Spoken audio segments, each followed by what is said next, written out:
get everything out of Don. Well, thank you for that incredibly kind introduction. I'm Don Landis. I'm an alcoholic. If you can hear me, give me a thumbs up. Wonderful. We are connecting.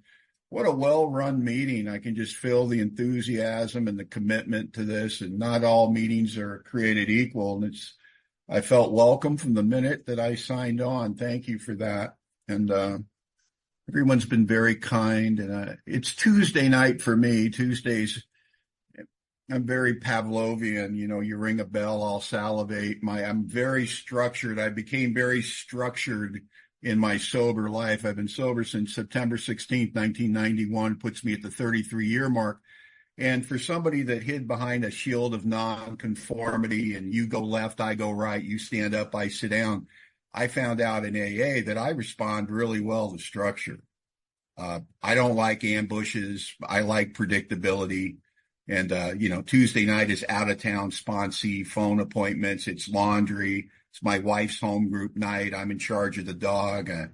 The dog gets spoiled. All the training goes out the window, and all the good my wife has done in the previous days goes with it. And it's nice to take a little break from that. But I do have laundry in the dryer, and the dog has been fed and walked. And I've talked to a couple of guys, and I'll talk to a couple of more after this. And I was thinking about how busy our lives are in sobriety. I mean, I don't know about you, what you were like when you were out there drinking, but I do 100 things on a daily basis, 100 that I don't even think about. It's just the new normal, and do it without a lot of fanfare, a lot of emotion, a lot of anything that I was completely incapable of doing when I arrived at Alcoholics Anonymous, paralyzed with fear, no tools for living. And most importantly, dying from drinking. My first sponsor was the one that would have to remind me of that when I talked about my problems when I arrived in AA. And he goes, "And you're dying from alcoholism." I go, "Oh, yeah, that too." We always minimize the worst thing. And I love talking about the 11th step because you need to understand this about me. I'm not well put together. There's always been something wrong with me. One of my big secrets is, life's always felt a little bit too big for me. I can look like an adult and move through the world for brief periods of time. I've got a pretty good stage character before I get to Alcoholics Anonymous. But the reality is, it's my big secret. And I remember getting the nerve to finally tell my first sponsor, my big secret, that, life's always felt a little too big for me. Like I just don't have the goods to compete. And he smiled and he goes, "Well, you're right. It is too big for you." He goes, "It's too big for all of us. How do you think we ended up in AA?" He goes, "Well, with God, for whatever reason, we tap into that power that a lot of us don't believe in when we get here. And suddenly we're able to meet the obligations of life. And we're able to do it with some degree of dignity." And boy, hasn't that come out to be true. So I'll say this is the simplest way to put it. Without the 11th step and what it contains, and that spiritual practice that should be observed on a consistent basis, I'm overwhelmed by this thing that we call life. I've never been able to answer the question before my relationship with this power that I choose to call God, and that are so many different names for it in Alcoholics Anonymous. I think there's 11 names for it in the big book. My favorite name for God is read in spiritual experience. Unsuspected inner resource. Boy, isn't that accurate. Who'd have ever thought, if you're a drunk of my type, did you ever think while you're sitting at the end of that tattletale bar, drinking your life away, haunted by guilt, shame, and remorse, going, "Boy, I didn't want it to turn out this way"? If somebody yelled at you and said, "The answer is going to be God," I'd have laughed them out of the bar. I didn't believe in God, and I certainly, if there was a God, it wasn't available to me. And I'm not overwhelmed today. I'm whelmed, but I'm not overwhelmed, And the other thing is, because we have these busy lives, if you ever take a minute and you say, "Okay, I'm going to look at the last 6 months of my life and what happened in that 6 months." If you look at that, you might say, "Nobody can keep this pace up." That's crazy talk. Nobody can do that. And if you look ahead on what you got on the book, so to speak, for the next 6 months, you might go, "There's no way I can get through this. It's too much."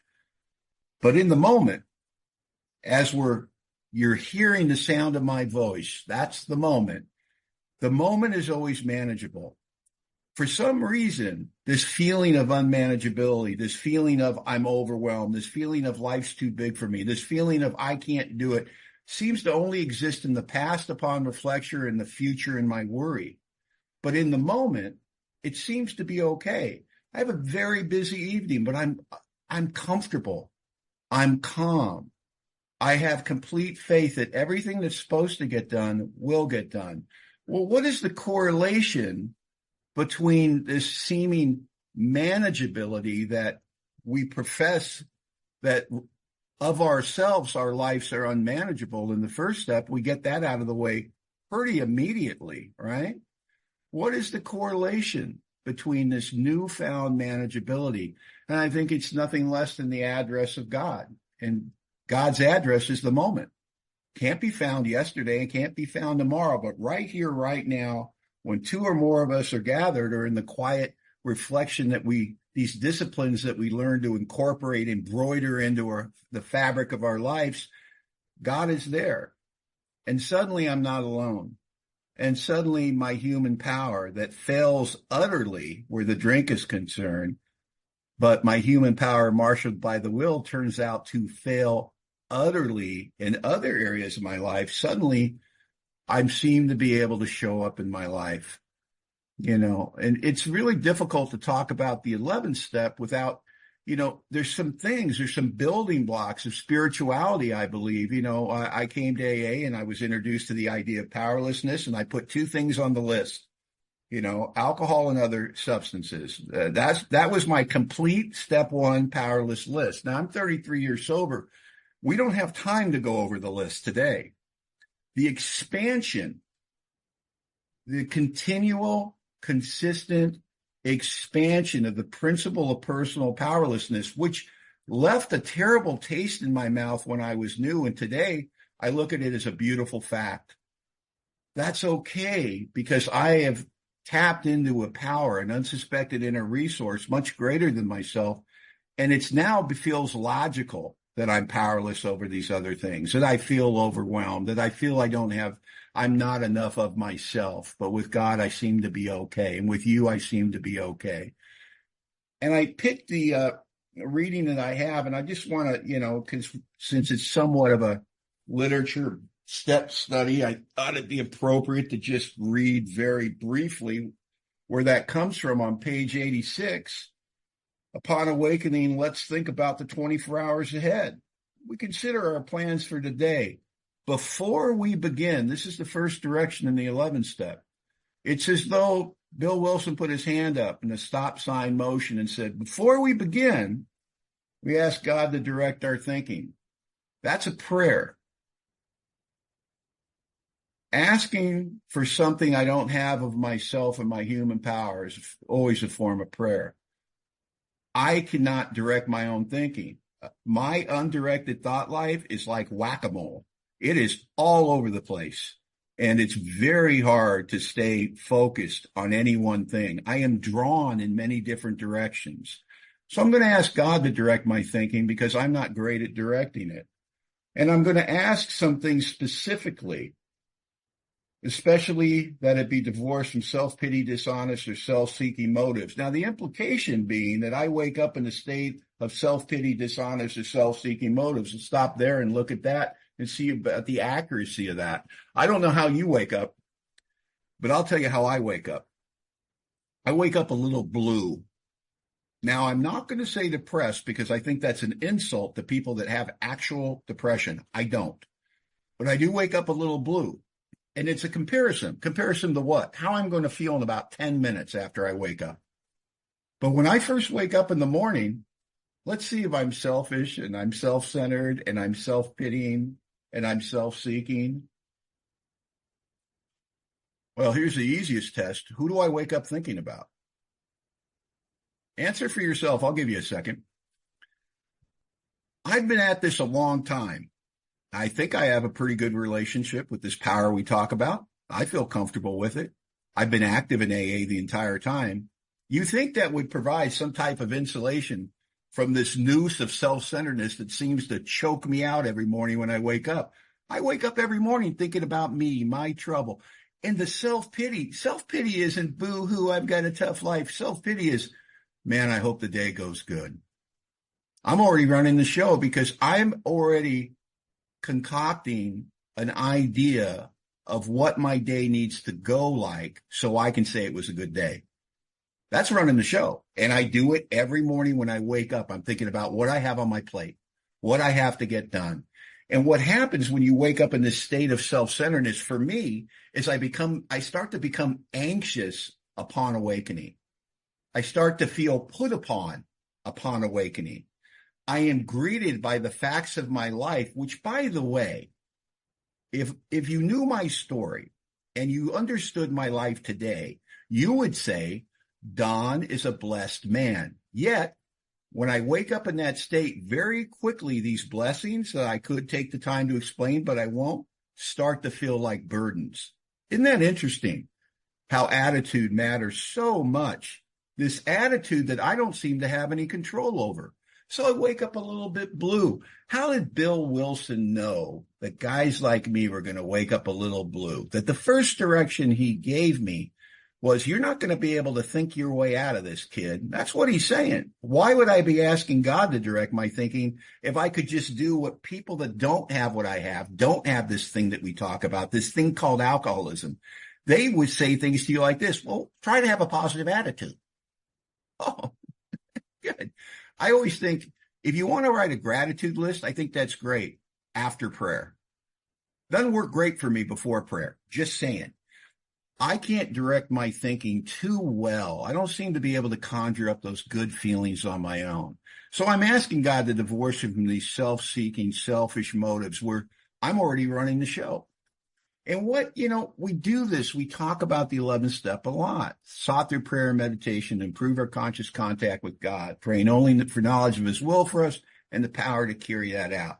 Begs the question, why? I mean, why are we doing this? What do we need? And if you ask your friends in AA, you might get varying answers. Well, you do it to stay sober. Okay. Well, you do it to have a better day. Okay. You do it so maybe you can realize there's other people in the room and stop sucking the life out of it. Okay, yeah. But if we go back to the spiritual disciplines of the 12 steps and we start thinking about, say, the third step and just the spirit of the third step, right? Not necessarily the words of the prayer, but it's an acknowledgement that my life hasn't gone very well and I'm not very good at running it. And it seems to have something to do with the self-centeredness that dogs my every step, right? So I make a commitment in the third step. I return home is what I do. God, I offer myself to thee. It's like saying, Dad, I'm home. To build with me and do with me as thou wilt. I surrender. I've made a mess of it.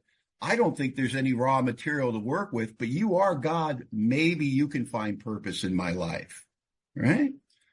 Relieve me of the bondage of self. If you could get me to stop thinking about myself 24/7, that would be great because it is exhausting being me. It's a bizarre radio station, K-Don, playing all your Don favorites all the time. I just am trapped by myself and I can't get away from me. I've traveled coast to coast. I've changed jobs, relationships, careers. Everywhere I go, that ninny is there, whispering in my ear, in my voice, stuff that appears to be real that is not.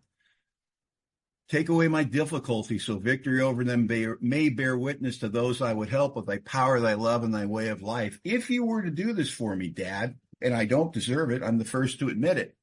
I'm not even sure if you're real. But if you were to do this for me, I'd spend the rest of my life trying to help your kids and tell every one of them what you did for me. So in the third step, we're already entering to what? A spirit of service, a spirit of recognizing that of myself, I'm very small and my capabilities to love and receive love are very insufficient. And then in the seventh step, when I know myself a little bit better because of the work I've done in inventory and the work I've done beseeching God, I found out these things that are objectionable to me. We know they've been objectionable to everybody else on the planet, but now they're objectionable to me. I found the enemy. He lives in the mirror.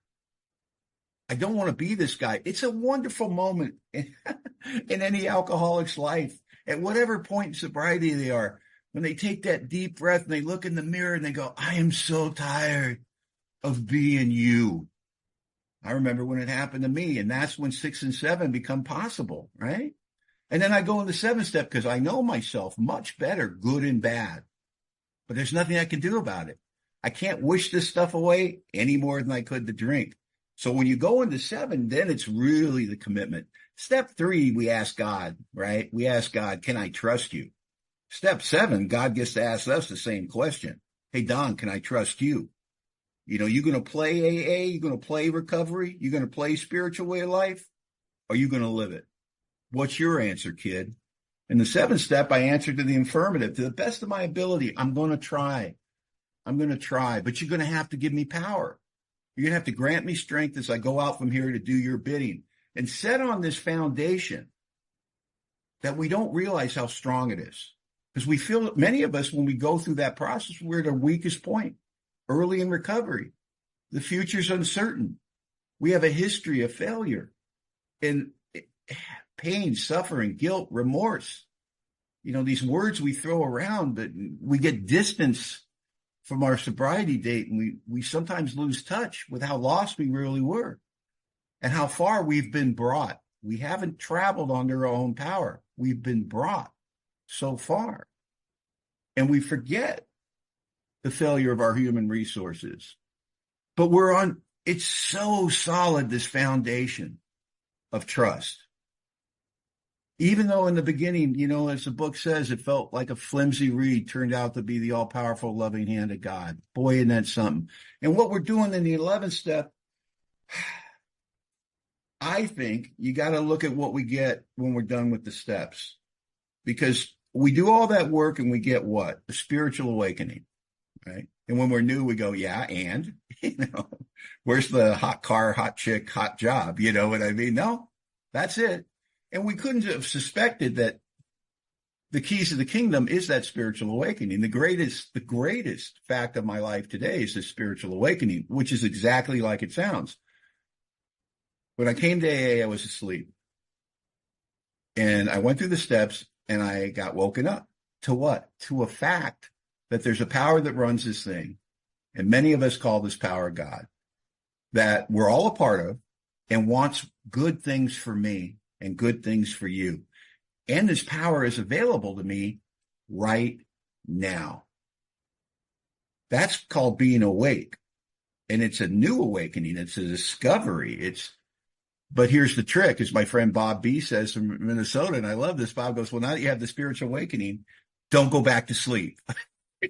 You know, and I've got friends that aren't in AA that know I've been in AA forever, in their words. You've been in AA forever. Pretty much, you know. I drank for 14 years if you stretch it out, 17 to 31. I mean, I've been sober longer than I was alive when I got to AA. I've been here a minute, right?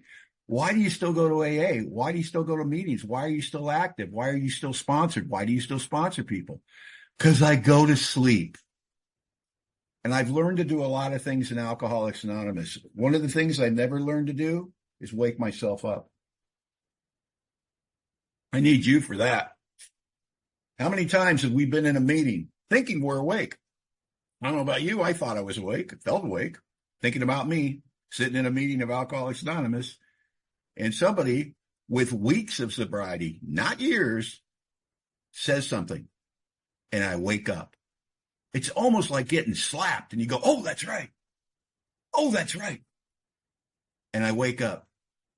I go to meetings, and you guys share in an honest, transparent manner about your journey, what it was like, what happened, and what it's like now, and I wake up. The more AA that I do, the more I'm around you, right? The more awake I am. Because I can do a lot of stuff, but I can't carry the message to myself. That's what we do for each other. I think we wake each other up on a consistent basis. And I think the 11th step is a wonderful spiritual tool built of consistency and structure, but gentle and fun. Consistency and structure that helps us stay awake. But what is, I'll tell you my experience, the genesis of the 11th step and what's happened with me over the years. I've got, by the time I'm actually to the 11th step, I have a relationship with this newfound friend, right? And I'm the guy who's very excited about it. I'm the guy going, talking to other AA members. It's real. God exists. And they're like, we know. We've always known. Calm down there, Scooter. And I'm a little evangelical, I can't figure out why everybody isn't doing this. Why everybody, alcoholic or not, isn't pursuing a spiritual way of life. Because miraculous things are happening for me. And I'm not talking about the money I'm making or the girl I'm dating or anything. That stuff came way later, right? I had slow sobriety in a lot of people's minds. I'm talking about the inside job. Imagine going from a state where you can't look yourself in the mirror. You hate yourself and what you've done to yourself and the missed opportunities and the broken hearts and the broken promises. And suddenly I could spend the whole day being me. Don't think I'm great. It's not an ego-based thing. It's like I get returned to life. And this power made this possible. So I was so excited about it. So I want to be the perfect AA member. Don't you? It's like, and here's the self-centered. This is how self-centeredness enters into every area of my life. Why do I want to be the perfect AA member? Why do I want to do perfect prayer and meditation? So I never have any problems. So I'm happy all the time. It's so crazy that it took me years to figure out. Do you know that normal, healthy, mature people don't expect to be happy all the time? They expect to have the winds of life blow through their front yard every now and then. And they don't have to write inventory, call a sponsor, and wear out 3 of their closest friends because they had a bad day. I do, not anymore, but boy, did I, I had sponsors that said stuff to me like, it's only a big deal because it's happening to you. And I'm like, what's your point? What's your point? So I get up in the morning and I have a old idea that I didn't know I possessed. Many of us do. I had an old idea about what prayer meditation looked like. I would do prayer meditation as though I was being filmed. Remember that? You got to have the right stuff, the right books out, the right lighting. How's my posture? You better get on your knees. Doesn't count if you're not on your knees. Stuff like that, Looking at your watch, it's a long 10 minutes. You ever notice how meditation is longer some days than others, but the time's the same, right? Judging myself, right? As though God is in heaven, running the universe, keeping the earth spinning on its axis with a clipboard going, yeah, Don kind of missed the mark on that prayer meditation this morning. Unbelievable. Where does this stuff come from? My head. But I'm doing it. And I want to tell you, you got to start somewhere, right? And that's we agnostics, right? It doesn't matter if the idea I have of this power is inadequate or my approach is inadequate. It's all I need to make a beginning. So I made a beginning with prayer and meditation, right? It's a checkbox thing. Well, did you do it or not? Well, I did it, but I don't know if it's working. I don't know. Listen, looking back, it always worked. There are no wasted prayers. There is no wasted meditation.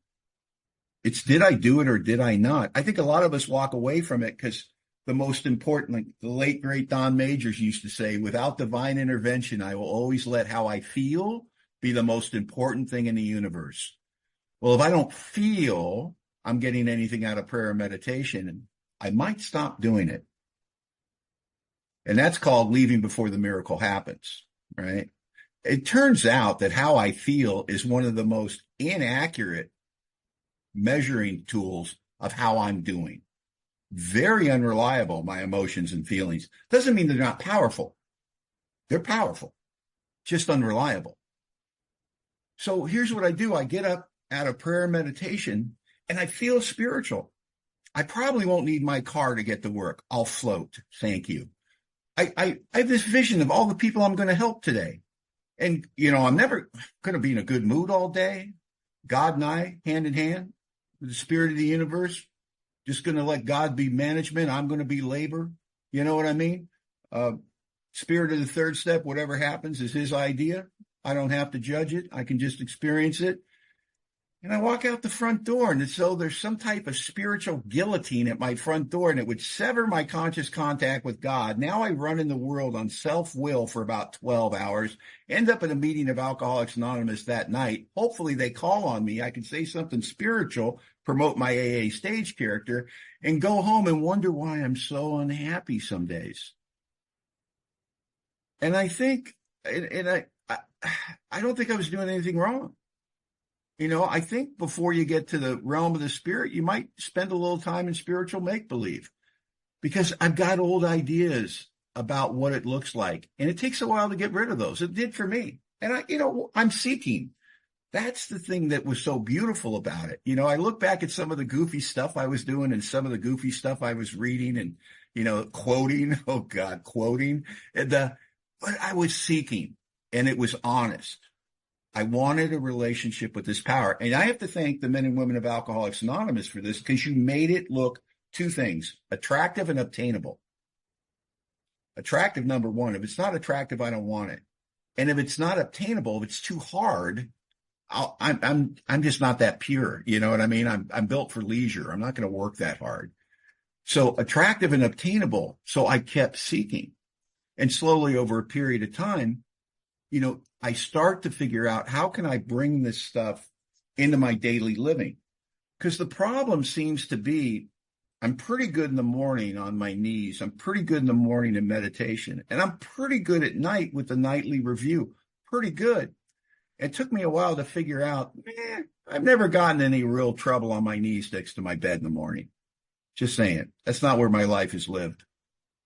So how do I take these isolated, secluded, sequestered, if you will, spiritual disciplines where I'm alone and safe, just me and God, and take it out there in the real world where they're at, And that doesn't mean that they're the problem. It just means that until I came to AA, I couldn't answer the question, right? Like, how do you live life on life's terms without putting something in your system to anesthetize the concussion of reality, right? I go out there in the world, and the concussion of reality eats my lunch, and I forget to be spiritual.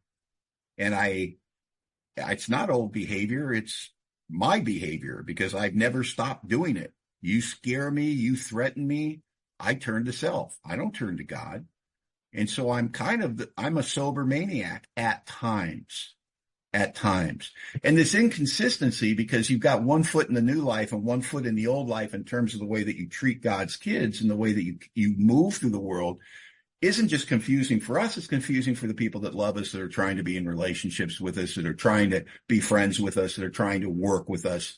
My inconsistency, it's almost better if I'm a jerk all the time, because at least I'm not giving people false hope, right? And so what happened over the years is I started asking myself some questions. How do I take the essence of prayer and meditation and make it consistent throughout my day? How would you turn your day into a meditative practice? How would you turn your day into a form of prayer? And how would you do that and still make it attractive and obtainable? Because if it's too much work, if it feels like that's all I'm doing, then I'm the guy in the book, because the book is very clear. It's okay to have my head in the clouds with God, but my feet have to be firmly planted on the ground, because that's where my fellow travelers are.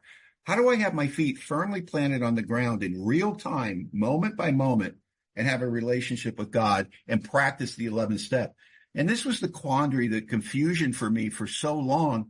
I understand the steps. I understand the mechanics. I understand the principles behind them. How do they become pragmatic? When you say in the big book in 3 places, this is our design for living, how do I get the compartmentalization away from the steps, where all the steps blur or blend into the design for living?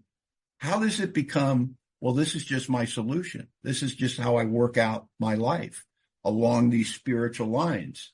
How do you do that? And I have some, experience with this, some things I found out about myself. One, speed that we move through the world.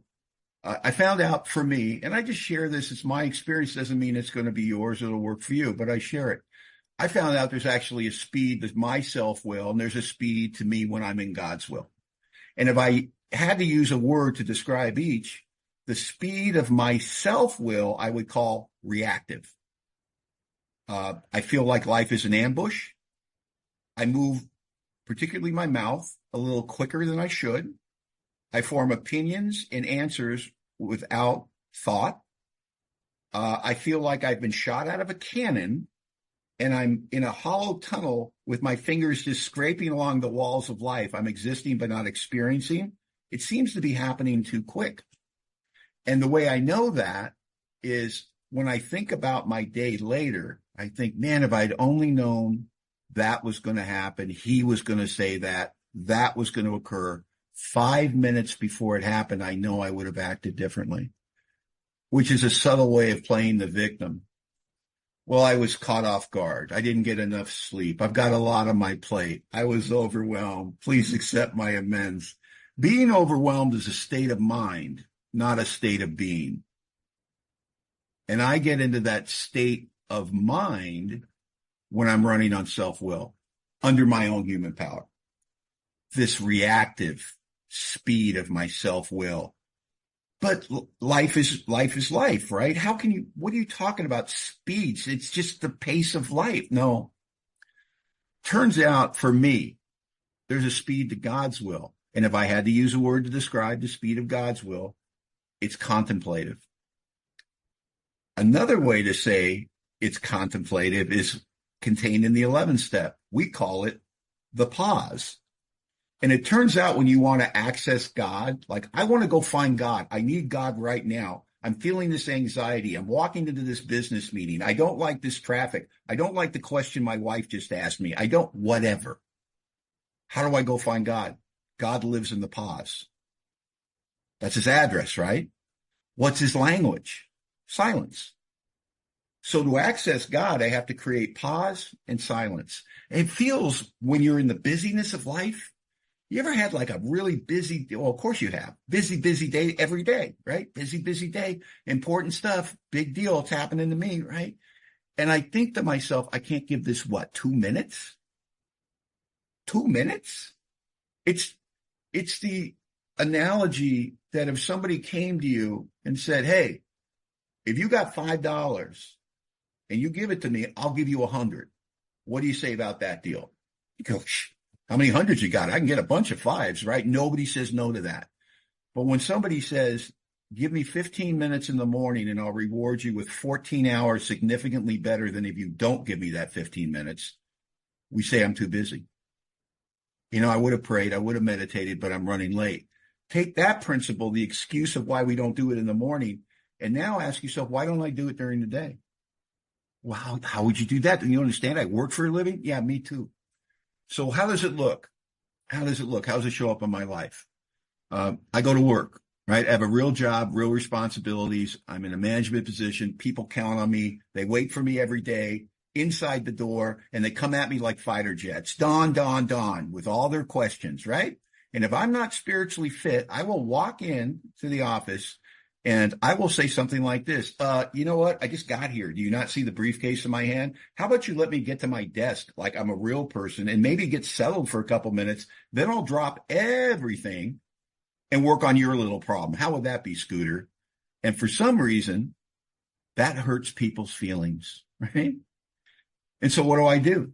And I've been doing this for well over 10 years. I get to work and I shut off the rig and I don't get out of the truck.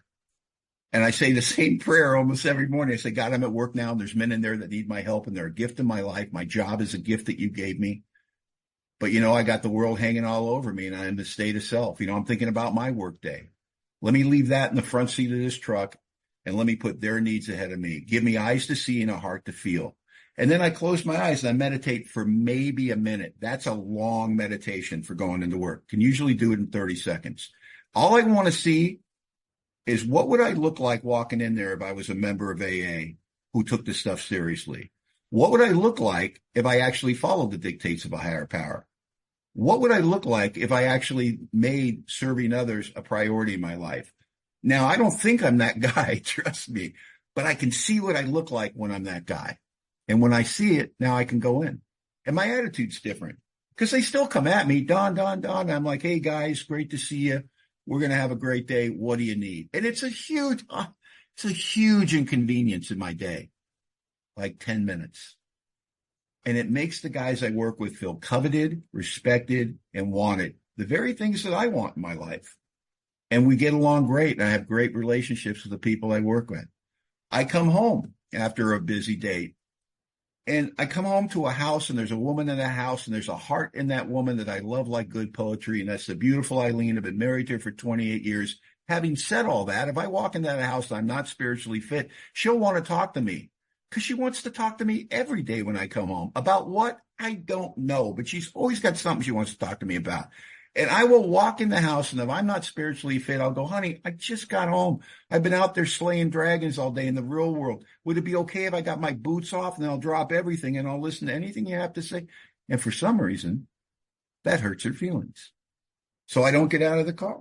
I don't get out of the truck. I say the same prayer. The same prayer I say at work, just a variation. God, there's a woman in that house, and I love her. She's a gift in my life. I don't deserve her. But I got the world hanging all over me. Let me put her needs ahead of mine. Give me eyes to see and a heart to feel. And when I see myself in that way, now I can walk in. And it's like, baby, where are you? How was your day? Tell me everything. And it's a huge inconvenience, like 10 minutes, right? And it makes my wife feel seen, and it makes her feel coveted, and it makes her feel all the things I want to feel. And I have a better marriage because I get out of the way. And none of this is possible without the power of God. Because I'm not that guy. But I am. When I let God be management, and I'm labor, which means I go to him for direction, he gives me good direction. And when I follow it, the rewards are far reaching. I do the same thing when I go to AA. So there's all these signposts in our day. Leaving the driveway, getting to the coffee shop, going to the office, dropping the kids off, picking the kids, all these different opportunities to create pause and silence, to regenerate our relationship with God. It seems to me that the more consistent, I'm over quality. I don't worry about quality of my prayer meditation. I worry about consistency. I don't think God's keeping score. You know, I got to get rid of the labels, good meditation, bad meditation, good prayer. But am I doing it? Am I seeking a relationship with this power? The book promises me God does not make too hard of terms on those that earnestly seek him, which means what? I just want to hear from you. You're my kid. I just want to hear from you. I love you. That's a relationship I have with my God. So we hang out a lot. But I have to create, because my self-centeredness is so encompassing, it'll envelop me where I can't get to God. So the more consistent I am, the less the hold of myself is, because I'm not spending as much time there. So, and that's why I sponsor people too, by the way, because it's unplanned, unscheduled, right? Little vacations from self. Minding my own business, having a good think about me, business, whatever, phone rings. It's a gift. Because they don't care, man. They'll insinuate themselves into your life with their stuff. And what a gift, little break from me. But that's the wonderful thing about bringing prayer and meditation into our day-to-day living. Day-to-day living, real time, pragmatic, is we get that vacation from self and we get to the good stuff. Because it's weird. When I'm connected with God, I'm connected with you. When I'm connected with self, I'm disconnected from you. It's just the physics of recovery. I'm out of time. Thanks for listening. Please. Thank you, Alice. Thank you, Don, so much. I'm a neighbor across the state in Spokane. Turn your day, you said, talked about turning your day into a meditative practice or turning your day into a prayer. Can you just briefly, what does that look like, Don? What does that look like? I think the building blocks of that are simply to create pause and silence as often as I can. And I use the natural start-stop points of a day to do that. In other words, I'm sure you run errands. When you get to where you're going, and you turn off your vehicle before you get out of it, it's a great time to see if you're spiritually centered. Have a quick prayer. Where am I? What is my intention? What would God have me do? We ask the same question. We've learned to ask it differently. I used to ask this question on a loop. What do I want? What do I need? What do I want? What do I need? Well, what does God want? What does God need? We ask a very similar question, but it's not about us. So we create space, we create silence, but we use our day. We don't change our day.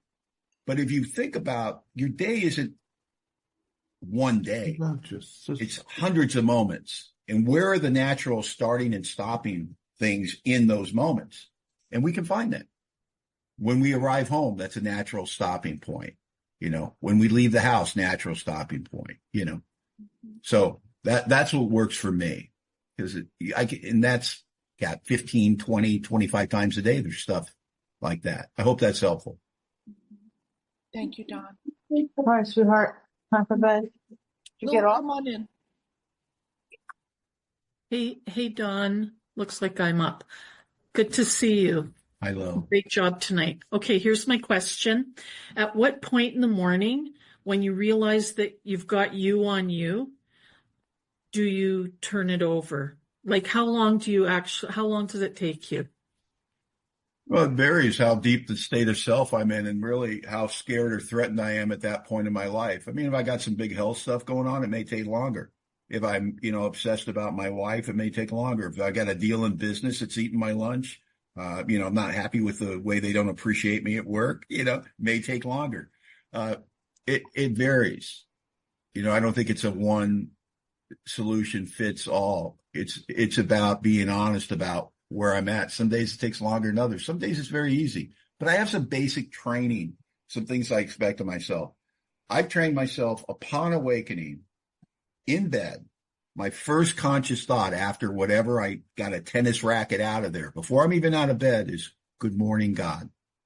Not good morning, God. We're going to have a great day. Just good morning, God. I say good morning to God. And as I'm moving from the bedroom into the bathroom, downstairs, I'm starting a conversation with God.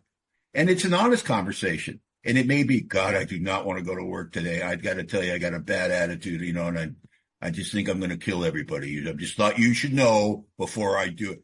I don't judge myself, but I do start the conversation. Because it's a two-way conversation, because I create space and silence, so I'm listening too. God's got a great sense of humor about me, by the way. He sounds a lot like my sponsor at times. He's very sarcastic, interestingly enough. But a good sense of humor. Hope that's helpful. Thank you, Don. Calvin, my brother, please. Oh, thank you, Alice. Don, thank you so much. My name's Calvin, and I'm an alcoholic. And I got a fast question for you. About 10 years or 8 or 9 years ago, 10 years ago, somewhere in there, did you come to the Jersey Shore and speak at a a retreat at the Jersey Shore? I did. Yes, and you talked about your sister. I did. That touched my life so much, Don. I think about you all the time. I never see you no more, but I thought about you all the time. That was one of the most profound stories I've heard. That's lovely. Thank you. I really appreciate you, man. I just wanted to just say that to you, man. Thank you. Thanks, Calvin. Thank you so much. And I talk to my sister pretty much every day, just so you know. Yeah. Thank you, Calvin. I love you. We don't have any hands, and while I'm waiting for hands, I'm going to ask a question of Don, but I would love to see hands. Ooh, look, saved by JJ. JJ, can you please cut your camera on? And oh, my friends, Kathy, what happened to you, Kathy and Howard? Where'd you go? JJ, can you cut your camera on for me? Okay, hi. Come on in. Yeah, it's on. I'm driving. But thanks, Don. I always love listening to you. My question is, when did you come to the realization it's not about the technicalities, and how we do the prayer and meditation. It's just about the willingness to try. Nothing in AA is original, right? So 20 years ago, I'm I'm sitting in a meeting. I'm listening to Bill C. from Southern California give a talk. And he said, we got to take the labels off of prayer meditation. And I heard it in a way I had never heard it before. He said, we judge ourselves right out of doing it. And he went on and he made some very strong points. And so what I took away from that, I had to ask myself, do I do that? And I did. And my measuring stick is if I didn't feel it, it didn't exist, or I did it wrong. And it began a process of me letting go of some old ideas I didn't know I had. And also just something else I took from that talk by Bill. And Bill's a good friend of mine today. We didn't know each other as well back then, but we're good friends today. He said, the big book suggests that we read other books. And I started reading some other books. And, I'm a big book guy. I've been in a big book study for 33 years. I've never not had a big book study in my quiver, but I read other books. And what I find is the more I read other books, the more they pertain to AA. It's kind of funny. It's like, music. You listen to music, you go, it's like an AA song. You know what I'm saying? And there's lots of great spiritual books. And so anything I can do to broaden that thought and trying to stay open-minded, right? Because we get comfortable with things and it makes us closed-minded. I try to be open-minded to other people's opinions, and I listen, I listen to understand rather than listen to agree or disagree. It's spiritual listening. Listen to understand others. Thanks. Thank you. Ginger, please come in. Hi, Don. Thank you. I'm an alcoholic named Ginger, and I'm grateful to listen to you tonight. A few minutes ago, Pat had asked you how you turn your day into a prayer or a meditation, and you mentioned some questions you asked yourself, and I could not keep up with you. And I'm hoping that you'll repeat those for me, please. Thank you. Well, it's really I get away from specifics, and I want to say, what's the spirit we're existing in? What are we trying to do? So the spirit that we're trying to exist in is I want to have a relationship with this power. So how would you have a relationship with anybody? Well, you have to talk to them. You have to ask questions. You have to be interested. So I try to talk to God, ask questions, and be interested. Because what I'm trying to do in the 11th step is very clearly stated. It's probably the best step, I think, of the 12 steps in really revealing intention in the way the step is written. Some of them, you got to really read all the background information because the step can be confusing. Not the 11th step. We're going to use two tools, prayer and meditation, in all its various applications to improve, make better. Not that it's bad, but to improve or grow our conscious contact with God, this relationship, right? And we're only going to really only have one intention. I'm just trying to figure out what God's will is for me. And then once I get a glimmer of that, even if I'm wrong, I may not be doing God's will, but it doesn't matter if I've honestly sought him, right? Then I'm going to ask for the power to carry that out. So there's a surrender throughout that. There's a surrender to just have the conversation. I'm not having the conversation because I'm lonely. I'm having the conversation because I need to know what to do. And that's why I started this talk talking about without the 11th step and this relationship I have, I am overwhelmed by life. That's today. I haven't outgrown that. I haven't suddenly become human power self-sufficient. It's quite the opposite. I think it's funny how I actually thought I had power at one time. And I know I don't. So the questions, it's like, God, what would you have me do? God, what would you have me be? God, what would you have me feel about this? And I have a pretty good idea of who my God is. I think it helps to define God. I have a very compassionate God. I have a very patient God. I have a very loving God. Look at my track record. And then I came back to God through AA. And after all those shenanigans and that life of chicanery, open arms, right? What a wonderful goal to aspire to be that forgiving, that compassionate, that patient. I am not, but it doesn't mean that these perfect ideas aren't something to try to strive towards, at least move towards.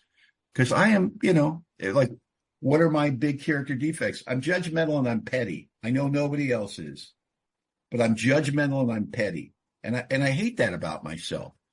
But that is revealed to me through prayer and meditation, through these conversations I have with God, honestly, about how I feel about things. I can see it through his eyes. I always think if God was to appear to me in a form I could see, he wouldn't say anything. He would just look at me and shake his head. Like, how much is enough, kid? I've given you so much and you're still a complainer, Thanks. Kathy and Howard, I want you to still love me, but we are out of time. And I really hope you guys come back next week. We have an incredible speaker next week. Back to you, John.